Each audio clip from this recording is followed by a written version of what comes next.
दर्शकबिन नमस्कार। केन्द्रबिन्दु अनलाइन टिभीबाट हरेक दिन बेलुका प्रसारण हुने केन्द्रबिन्दु न्यूजमा तपाईँ सम्पूर्णलाई स्वागत गर्न चाहन्छु। म छु सिमरन स्याङ्ग तामाङ। केन्द्रबिन्दु न्यूजमा हामी दिनभरिका टप 5 खोजमूलक तथा महत्त्वपूर्ण समाचारहरू सम्प्रेषण गर्ने गर्छौं।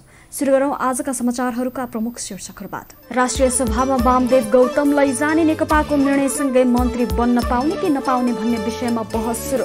कानून त अन्यलता कायमै। विभिन्न विभागमा गरिएका नियुक्तिलाई लिएर कांग्रेसभित्र विवाद चुलिदो। आफू खुसी नियुक्ति गरिएको भन्दै पौडेल समूहद्वारा देउवा पक्षको चर्को आलोचना। निषेधाज्ञाले दूधको माग 70% घट्यो। बढी भावको दूधको पाउडर बनाउँदै डेरी उद्योग। बन्दाबन्दीले रोकिएको कक्षा 12 को परीक्षा सञ्चालनको विकल्प खोजिँदै राष्ट्रिय तथा अन्तर्राष्ट्रिय मान्यता पाउनुपर्ने कक्षा 12 को परीक्षालाई हेलचिक्राइ गर्न नहुने राष्ट्रिय परीक्षा बोर्डको निष्कर्ष।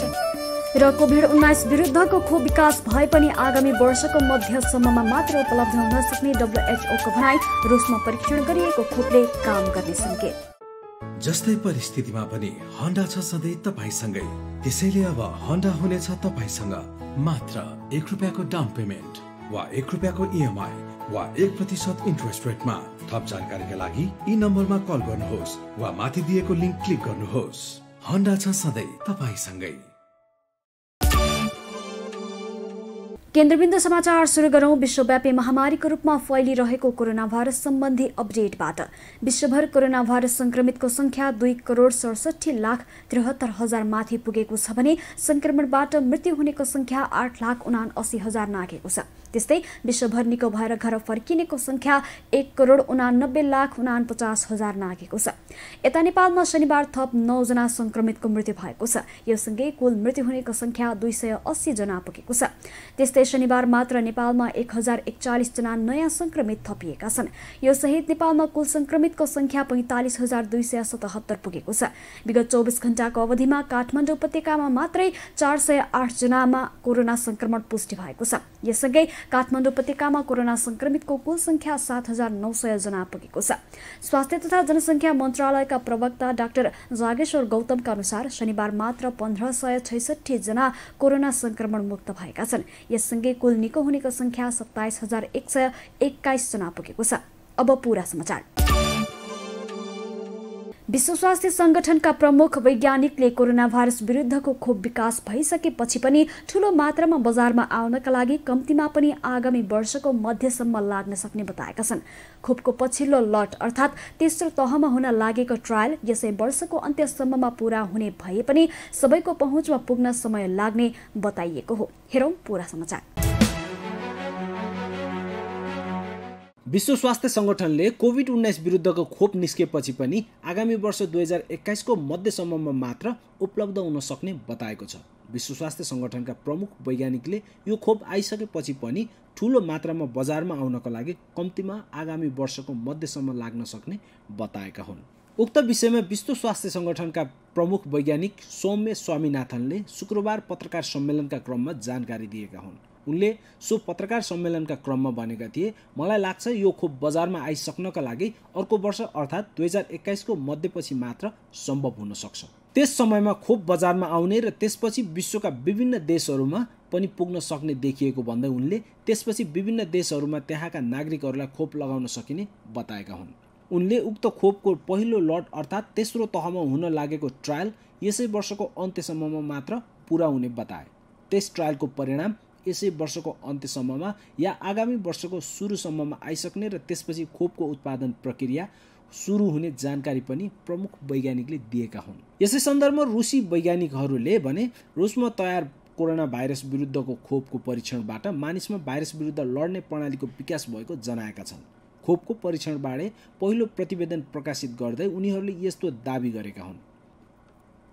मेडिकल जर्नल द लासेन्टमा प्रकाशित प्रतिवेदनमा खोप परीक्षणमा सहभागी सबैमा भाइरस विरुद्ध लड्ने प्रतिरोधात्मक प्रणालीको विकास भएको र कुनै गम्भीर साइड इफेक्ट नभएको बीबीसीले उल्लेख गरेको छ। रुसले यसअघि अगस्त महिनामै खोपको बारेमा वैज्ञानिक नतिजा प्रकाशित हुनुअघि नै स्थानीय रूपमा उक्त खोप प्रयोग गर्न अनुमति दिएको थियो। यसरी सबैभन्दा पहिला खोप प्रयोग गर्न अनुमति दिने देश रुस नै पहिलो देश हो। यद्यपि विज्ञहरूले खोप बजारमा उपलब्ध गराउनका निम्ति अझै पनि लामो प्रक्रिया पूरा गर्न बाँकी रहेको चेतावनी दिँदै आएका छन्। बन्दाबन्दीले रोकिएको कक्षा 12 को परीक्षा सञ्चालनको विकल्प खोजिने भएको छ। गत चैत्र 8 गतेदेखि हुने भनिएको कक्षा 12 को परीक्षा भदौको अन्तिमसम्म आइपुग्दा पनि हुन सकेको छैन। विद्यार्थीले संसारभरि लिएर जान सक्ने विधिवत लब्धाङ्ग पत्र प्राप्तिको सवाललाई गम्भीरताका साथ अध्ययन गरेर त्यसको मूल्याङ्कन प्रणालीको विकल्प खोजिने राष्ट्रिय परीक्षा बोर्डले जनाएको छ। तथापि परीक्षाका बारेमा अझै निर्क्युल हुन सकेको छैन। हेरौँ पूरा समाचार। राष्ट्रिय परीक्षा बोर्डले विद्यालय तहको अन्तिम तह कक्षा 12 को स्थगित परीक्षा सञ्चालनका लागि विभिन्न विकल्प समेटेर नेपाल सरकारलाई सुझाव दिने तयारी गरेको छ। शिक्षा पत्रकार समाज शेषले आज आयोजना गरेको भर्चुअल बहसमा बोर्डका अध्यक्ष प्राध्यापक डाक्टर चन्द्रमौली पौडेलले विद्यार्थीले संसारभरि लिएर जान सक्ने विधिवत लब्धाङ्क पत्र प्राप्तिको सवाललाई गम्भीरताका साथ आफूहरूले अध्ययन गरिरहेको जानकारी गराए। उनले कक्षा 12 को परीक्षालाई यसअघि असोजको पहिलो साताबाट सञ्चालन गर्ने तयारी गरिएकोमा कोरोना भाइरसको जोखिम बढेकाले मिति पछि सर्न सक्ने र यसबारे बोर्डले मात्रै निर्णय गर्न नसक्ने स्पष्ट पारे। उनले बोर्डले दिएको सुझाव अध्ययन गरेर शिक्षा विज्ञान तथा प्रविधि मन्त्रालय र कोभिड-19 रोकथाम तथा नियन्त्रण केन्द्र CCMCले परीक्षा सञ्चालनका विधि र मितिबारे बाधा अड्काउ फुकाउ सहित निर्णय गर्ने बताए। बोर्डले कोभिड-19 को जोखिम बढ़िरहेको र कक्षा 12 को परीक्षाले राष्ट्रिय तथा अन्तर्राष्ट्रिय मान्यता पाउनुपर्ने भएकाले कक्षा 10 र 11 जस्तो आन्तरिक मूल्याङ्कनका आधारमा प्रमाणीकरण नगरी राष्ट्रिय स्तरको परीक्षा गर्न सुझाव तयार गरेको छ। विद्यालय तहका सबै विद्यार्थी अनलाइन सिकाइमा समावेश हुन नसकिरहेको अवस्थामा अनलाइनबाट कक्षा 12 परीक्षा सञ्चालन गर्न वा कोरोना जोखिम नभएका ठाउँमा परीक्षा सञ्चालन गरेर अन्य जिल्लामा फरक फरक मितिमा परीक्षा लिन सकिने प्रतिवेदनमा उल्लेख रहेको छ। चरणबद्ध परीक्षा भएमा पनि परीक्षा फल एकै समयमा हुने अध्यक्ष पौडेलले जानकारी दिए। गत चैत 8 गतेदेखि हुने कक्षा 12 र चैत 25 गतेदेखि हुने भनिएको कक्षा 11 को परीक्षा बन्दाबन्दीका कारण स्थगन भएको थियो। शिक्षा तथा मानव स्रोत विकास केन्द्रका निर्देशक गेहनाथ गौतमले सरकारले स्वास्थ्य जोखिमलाई ध्यान दिएर कक्षा 10 र 11 को परीक्षाको निकास दिइसकेकाले कक्षा 12 का सम्बन्धमा आवश्यक गृह कार्य भइरहेको जानकारी दिए। निजी तथा आवासीय विद्यालय अर्गनाइजेसन प्याप्सनका सह-अध्यक्ष डीके ढुङ्गानाले कक्षा 12 विद्यालय तहको अन्तिम परीक्षा हुने भएकाले यसलाई व्यवस्थित र मर्यादित हुने गरी सञ्चालन गर्नुपर्ने बताए। उच्च शिक्षालय तथा विद्यालय संहितानका सचिव रामहरि सिलवालले समयमै विभिन्न विकल्प सहितको योजना तर्जुमा नहुँदा हालसम्म परीक्षाबारे विद्यार्थी र अभिभावकमा अन्यल देखिएको जनाउँदै सस्तो रूपमा आन्तरिक मूल्याङ्कन नगराउन आग्रह गरे। नेपाल राष्ट्रिय शिक्षक संगठनका काठमाडौँ जिल्ला अध्यक्ष विष्णु पर्नेरुले कक्षा 12 को परीक्षालाई मर्यादित रूपमा सञ्चालनका लागि स्थानीय तहलाई जिम्मेवार बनाई केन्द्र निर्धारण वा अनलाइन विधिबाट सञ्चालन गर्न सकिने सुझाव दिए। नेपालमा पछिल्लो समय दूधको माग घटेको छ। कोरोना भाइरस संक्रमण जोखिम न्यूनीकरणका लागि सरकारले लामो समय यता लकडाउन र निषेधाज्ञा जारी गरेसँगै दूध बिक्रीमा कमी आएको हो। यसबाट दूध उत्पादनमा लागेका किसानहरू ठूलो मारमा परेका छन्। तर पछिल्लो समय उत्पादित दूधको 70% बिक्री हुन छाडेपछि डेरीहरूले विकल्पको रूपमा फ्रेश दूधलाई पाउडर बनाउन सुरु गरेका छन्।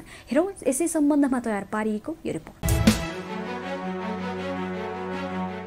कोरोना भाइरसको रोकथाम तथा नियन्त्रणको लागि मुलुकभरको लकडाउन र निषेधाज्ञाले सम्पूर्ण व्यापार व्यवसाय ध्वस्त बनाएको छ। तर दूध तथा डेरी उद्योगहरू अत्यावश्यक भित्र परेकाले सञ्चालनमा नै रहेका छन्। सञ्चालनमा रहे पनि बजारमा दूधको माग भने अत्यन्त कम हुँदै गएकाले किसानले दूध सडकमा बगाएर यसको आफ्नो दुःख भोगेका छन्।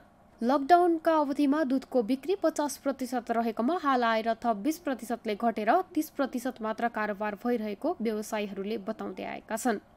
लकडाउन अन्त्य भए पश्चात मानिसहरूको चहल पहल बढ्दै जाँदा दूध र दुग्धजन्य पदार्थको व्यापार 70% हुन थालिसकेको थियो। तर 3 साता अगाडिदेखि काठमाडौँ उपत्यका लगायत देशभर कोरोना संक्रमण बढ्दै गएकाले पुनः काठमाडौँ उपत्यकाका 3 जिल्लामा समेत भदौ 3 गतेदेखि 24 गतेसम्म निषेधाज्ञा जारी गरिएको छ। निषेधाज्ञाले बजार ठप्प हुँदा दूधको बिक्रीमा 70%ले गिरावट आएको छ।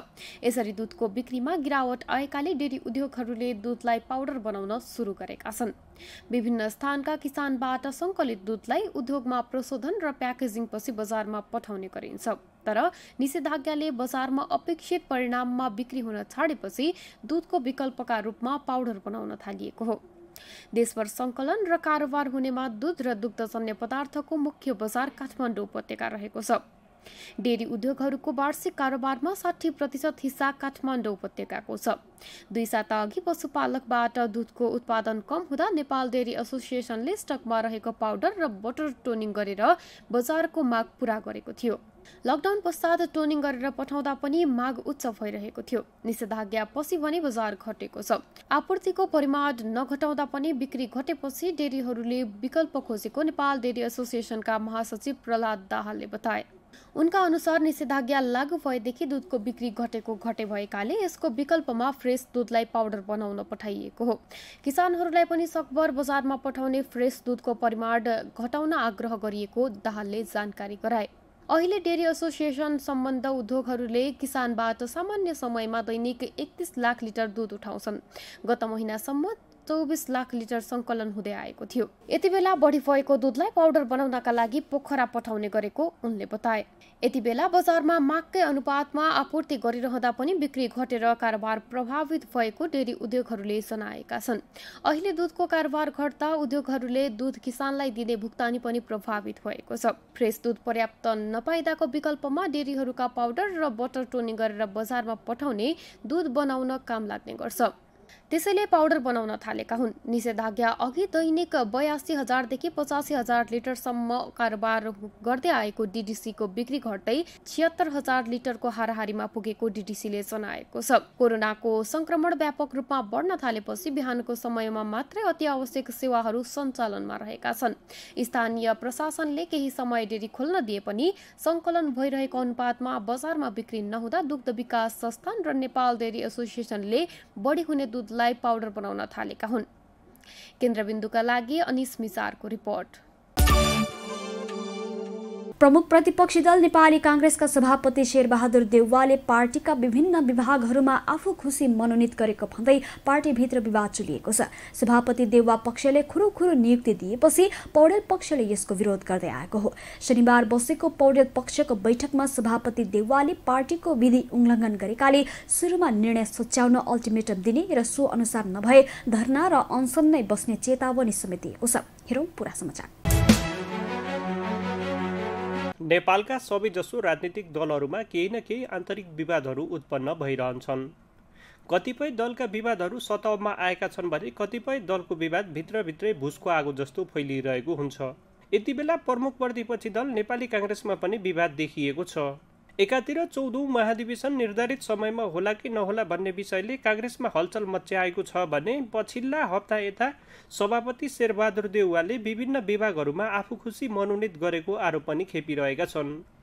यसै सन्दर्भमा बिहिबार कांग्रेस केन्द्रीय सदस्य एवं शुभेच्छुक संस्था समन्वय विभागका प्रमुख एनपी सावतले पार्टी सभापति शेरबहादुर देउवासँग कुनै सल्लाह नै नगरी विभागको उपप्रमुख र सदस्यमा विवादास्पद व्यक्तिहरूलाई मनोनयन गरेपछि यसले पार्टीमा मात्र नभएर बाहिर पनि आलोचना भइरहेको छ। यसले सम्बन्धित विभागहरूलाई मात्र नभएर समग्र पार्टीलाई नै समस्यामा पार्ने भन्दै यस्तो निर्णय फिर्ता लिन पार्टी भित्रैबाट माग उठिरहेको छ। नेपाली कांग्रेस जस्तो पार्टीले किन विवादित व्यक्तिलाई संरक्षण दिइरहेको छ भन्दै पार्टी बाहिर पनि चर्चा चुलिएको छ। यस विषयमा पार्टी सभापति देउवासँग शुभेच्छुक संस्था समन्वय विभाग प्रमुख एनपी सावतले कुनै सल्लाह नै नगरी आफ्नो व्यक्तिगत सम्बन्धका कारण यसरी सिफारिस गरेको कांग्रेसका एक केन्द्रीय सदस्यले केन्द्रबिन्दुलाई जानकारी दिए। सभापतिले यसको नैतिक जिम्मेवारी लिनुपर्ने भए पनि यसमा देउवालाई फसाउने नियत देखिएको ती सदस्यको दाबी छ। यता चर्को आलोचनाका बीच मनोनयन गरिएको विवादित व्यक्तिलाई फिर्ता हुने नहुने सम्बन्धमा भने यो विषय केन्द्रीय समितिमा पुग्ने र केन्द्रीय समितिको निर्णय नै अन्तिम हुने ती सदस्यको भनाइ छ। बिहिबार सावतले उपप्रमुखमा बैंकिङ कसुरको मुद्दा खेपिरहेका विष्णु धिताल र सदस्यमा नेपाल विद्युत प्राधिकरणका पूर्व कार्यकारी निर्देशक मुकेश काफ्लेलाई मनोनयन गरेका थिए। यस्तै पार्टीको क्रियाशील सदस्य नै नरहेका हेमन्त मल्ललाई पनि सदस्यमा मनोनयन गरेका थिए। धिताल र काफ्लेसँग सावतको निकट सम्बन्ध रहेको बुझिएको छ। मल्ल भने कांग्रेस छाडेर नेपाल दर्शन पार्टीको समानुपातिक उम्मेद्वार हुँ भन्दै दाङबाट भुइँकटर चुनाव चिन्हमा भोट माग्दै हिँडेका व्यक्ति रहेको बताइएको छ। यसरी सर्वत्र आलोचना भएपछि देउवाले सावतलाई फोन गरेर विवादास्पद व्यक्तिलाई किन विभागको जिम्मेवारी दिएको भनेर सोधेका थिए। उता कांग्रेसकै अर्को समूह रामचन्द्र पौडेल पक्षले भने सभापति देउवा नै यसमा दोषी रहेको आरोप लगाउँदै आएको छ। पौडेल पक्षले शनिबार भर्चुअल बैठक गर्दै सभापति देउवाले आफू खुसी मनोनयन गरेको भन्दै आपत्ति जनाएको छ। पौडेल पक्षको शनिबार बसेको बैठकमा सभापति देउवाले पार्टीको विधि उल्लङ्घन गरेकाले सुरुमा निर्णय सच्याउन अल्टिमेटम दिने र सो अनुसार नभई धरना र अनसन बस्ने सम्मका विषयमा छलफल भएको बताइएको छ। देउवाले बुधबार र बिहिबार मात्रै 296 जनालाई मनोनयन गरेका छन्। उनले हालसम्म 20 विभागमा 900 भन्दा बढी नेता कार्यकर्तालाई मनोनयन गरिसकेका छन्। यसरी मनोनयन गरिएको विषय सभापतिको एकलौटी निर्णय भएको भन्दै पौडेल पक्ष विरोधमा उत्रिँदै आएको छ। केन्द्रबिन्दु समाचारमा अब आजको टप 1 न्युजको पालो। सत्तारूढ दल नेपाल कम्युनिस्ट पार्टी नेकपाका उपाध्यक्ष वामदेव गौतमलाई पार्टीले राष्ट्रिय सभा सदस्यमा लैजाने निर्णय गरेसँगै उनी अब उपप्रधानमन्त्री एवं मन्त्री बन्न पाउँछन् कि पाउँदैनन् भन्ने बहस सुरु भएको छ। यस विषयमा कतिपयले सांसद बन्ने जो कसैलाई मन्त्री बन्न रोकटोक नहुने दावी गर्दै आएका छन् भने कतिपयले पराजित भएको व्यक्तिलाई मन्त्री बन्ने बाटो बन्द हुने तर्क गर्दै आएका छन्। हेरौँ यसै सन्दर्भमा तयार पारिएको यो विशेष रिपोर्ट। सत्तारूढ दल नेपाल कम्युनिस्ट पार्टी नेकपाका उपाध्यक्ष वामदेव गौतम उपप्रधानमन्त्री एवं मन्त्री बन्न पाउँछन् कि पाउँदैनन् भन्ने बहस सुरु भएको छ। प्रधानमन्त्री एवं पार्टी अध्यक्ष केपी शर्मा ओलीले उपाध्यक्ष गौतमलाई राष्ट्रिय सभामा लैजाने निर्णय गरेसँगै गौतम उपप्रधानमन्त्री एवं मन्त्री बन्न पाउँछन् कि पाउँदैन भन्ने बहस सुरु भएको हो। गत फागुन 14 गते नेकपा सचिवालय बैठकले उपाध्यक्ष गौतमलाई राष्ट्रिय सभा सदस्य बनाउने निर्णय गरेको थियो। सोही निर्णयलाई बिहिबार बसेको सचिवालय बैठकमा पार्टी अध्यक्ष एवं प्रधानमन्त्री ओलीले सदर गरेका हुन्। उनलाई राष्ट्रिय सभामा लैजाने निर्णय भएसँगै कतिपयले सांसद बन्ने जो कसैलाई मन्त्री बन्न रोकटोक नहुने दावी गर्दै आएका छन् भने कतिपयले पराजित भएको व्यक्तिलाई मन्त्री बन्ने बाटो बन्द हुने तर्क गर्दै आएका छन्। संविधानको धारा 78 को उपधारा 4 ले प्रतिनिधि सभाको निर्वाचनमा पराजित व्यक्ति त्यस्तो प्रतिनिधि सभाको कार्यकालभरि मन्त्री बन्न नपाउने व्यवस्था गरेको छ। संविधानको धारा 78 को उपधारा 4 मा लेखिएको छ, प्रतिनिधि सभाको निर्वाचनमा पराजित भएको व्यक्ति त्यस्तो प्रतिनिधि सभाको कार्यकालमा उपधारा 1 बमोजिम मन्त्री पदमा नियुक्तिका लागि योग्य हुने छैन। तर संविधानको धारा 76 को 9 ले संघीय संसदका सदस्य मध्येबाट मन्त्री बन्ने परिकल्पना भने गरेको छ। साथै संविधानको धारा 78 को 1 ले सदस्य नभएको व्यक्ति पनि मन्त्री बन्न योग्य हुने भनेको छ। मन्त्री भएको व्यक्तिले 6 महिनाभित्र संघीय संसदको सदस्य हुनु भने अनिवार्य छ। तर संविधानमा प्रतिनिधि सभाको निर्वाचनमा पराजित व्यक्ति संघीय संसदको सदस्य भए पनि मन्त्री बन्न नपाउने व्यवस्था गरिएको छ। गौतम गत निर्वाचनमा बर्दिया क्षेत्र नम्बर 1 मा पराजित भएका थिए। पटक पटक प्रतिनिधि सभामा जाने प्रयास असफल भएसँगै केही दिन अघि उपाध्यक्ष गौतमले प्रधानमन्त्री ओलीसँग आफूलाई राष्ट्रिय सभा सदस्य बनाउन आग्रह गरेका थिए। गत भदौ 15 गते बिहान उपाध्यक्ष गौतमले प्रधानमन्त्री ओलीसँग भेटवार्ता गर्दै आफू मन्त्री बनेर सरकारलाई सघाउने चाहना समेत व्यक्त गरेका थिए। राष्ट्रिय सभामा गत फागुन 20 गतेदेखि 1 सिट रिक्त रहेको छ। प्रधानमन्त्री ओलीले उक्त पदमा अर्थमन्त्री युवराज खतिवडालाई मनोनयन गर्न चाहेका थिए। तर सचिवालयका अधिकांश सदस्य उपाध्यक्ष गौतमको पक्षमा उभिँदा खतिवडाले त्यहाँ असफलता बेहोर्न पुगे भने गौतम राष्ट्रिय सभा सदस्य बन्ने आफ्नो योजना अनुरूप निकै नजिक पुगेका छन्। यतिन्जेल केन्द्रबिन्दु न्युज हेरेर साथ दिनुभएकोमा तपाईँ सम्पूर्णलाई धेरै धेरै धन्यवाद। भोलि पुनः यही समयमा आउने बाचा गर्दै छुटिन चाहन्छौँ। नमस्ते। केन्द्रबिन्दु न्युज हेर्दै गर्नुहोला र नयाँ अपडेटका लागि केन्द्रबिन्दु च्यानललाई लाइक, कमेन्ट र सब्स्क्राइब गर्नका साथसाथै www.kendrabindu.com पनि हेर्दै गर्नुहोला।